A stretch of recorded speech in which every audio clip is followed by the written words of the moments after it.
we do not see anything that would give rise to hypothesis of any substantive work going on there. This morning you told our colleague from AP that Iran didn't appear to be actively enriching uranium. If you could just tell us a little bit about that.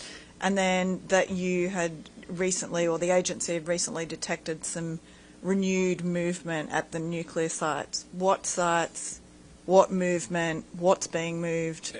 Any more details there? Yes, well, we have limited detail because our presence, going back to our Chinese colleague question, our presence has been limited. We are trying to build it back.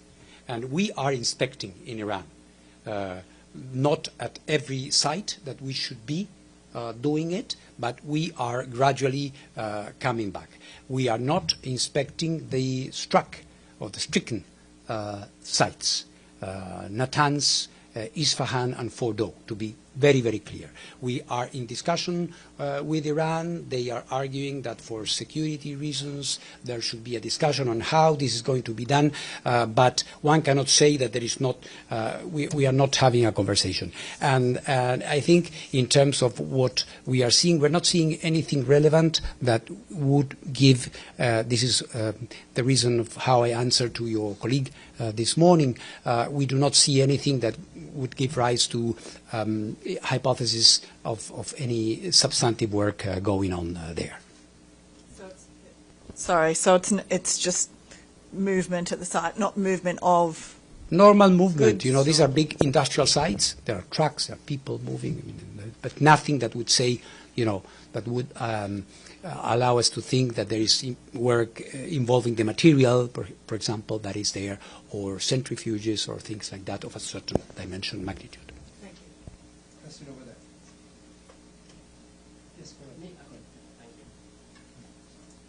Yes, Namu Abdullah with Rudao Media Network.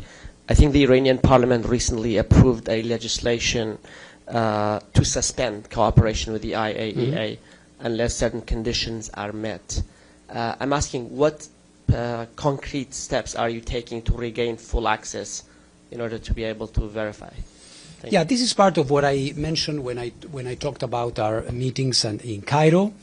They passed legislation, but as I said very respectfully to my Iranian colleagues, internal legislation creates obligations for Iranians, not for the IAEA. But my effort is to try to conduct a diplomatic effort to try to understand their concerns. They have been attacked, so they have concerns, and we want to address these concerns because we do not think that the inspection work of the IAEA, on the contrary, we believe it's a stabilizing factor. It's a factor that would allow Iran, as I was saying, I can say that there's no nuclear weapon program because we have been inspecting. If we don't inspect, if we are not there, then of course the doubt, the concerns start to grow. So this is why we are answering in this way. We are explaining what we want to do. In fact, they know because they have been inspected for decades. We know our work very, very well. We know how we conduct it. They know how we do it. Thank you, Director Grossi. My name is Ahmed Fathi of ATN News. Hello. Thank you. With regard to nuclear safety, we have many nuclear power plants in Ukraine, which they are I consider to be the highest at risk. And then we have now with the increased demand on power and with the AI and the data centers has been construction, so there is more nuclear power plants are coming, which is all under civilian use.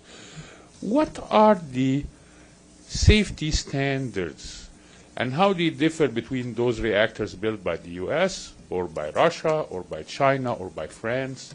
Where do we stand and what's the role of the IAEA in trying to mediate sort of an agreement or a treaty similar to the NPT but for nuclear safety for civilian use? Thank you. Thank you for the question. Very important.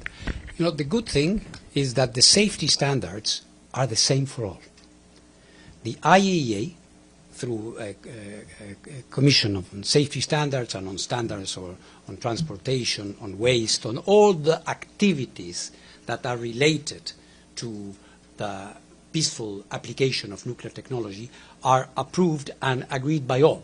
So you don't have standards that are lower for one country and higher for a different country. It's the same exact type of safety standards, which is indispensable because in so doing we can have an element of comparison. And the IAEA does a lot of peer reviewing, safety inspections or visits. So on this, I can reassure you that we have a level playing field.